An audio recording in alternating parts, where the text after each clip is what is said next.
everyone, Shane here with TechScan, and in this video I want to talk about arcs and quadrants.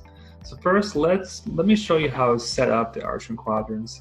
So we're going to go up to View and go down to where it says arcs and quadrants. Click on that and you'll see that by looking in View that part will be checked off. And so what you're going to see here is that the T-scan actually adds a vertical line, which you see right here, as well as the horizontal line, which you see right here. So let's say you want to set up the arcs and quadrants to look at the teeth in the canines and forward, and the teeth in the premolars and back. So I can actually move this horizontal line forwards to try and maximize those contacts from canine to canine. So let's set it up right about there.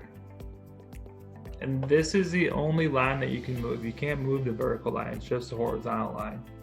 So what it shows you, just looking at the 2D view, what it shows you is you basically have, instead of just left to right balance, you also have 4 percentages in here that show you posterior right, anterior left, and posterior left. So you see the percentages will show up in each of these categories.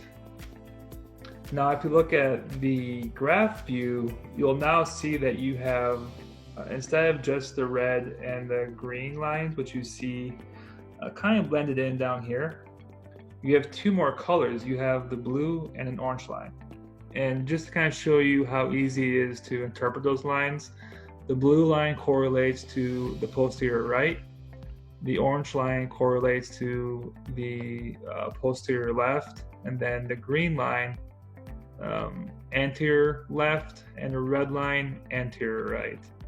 So you can use it to see if you have any forces that are higher in specific areas. So for instance, in here, the blue line's higher than the orange line. You should see the red and green lines be lower in this particular case in the multi-bite. But this means that there's more force on the posterior right than there is on the posterior left. Now, this is more commonly used in the excursive movements. And what's cool about this is, like, let's say like in this case, we're doing a right lateral. You should see this red line take over from the get-go on here. But as you're watching this, you see the posterior right is actually going up in force when it should be going down in force. And you also see that the posterior left, this orange line, hangs in play as well too. So it gives you a lot of information before we even look at the actual recording on what's going on just by looking at the graph. So I hope this helps. If you have any questions, let us know.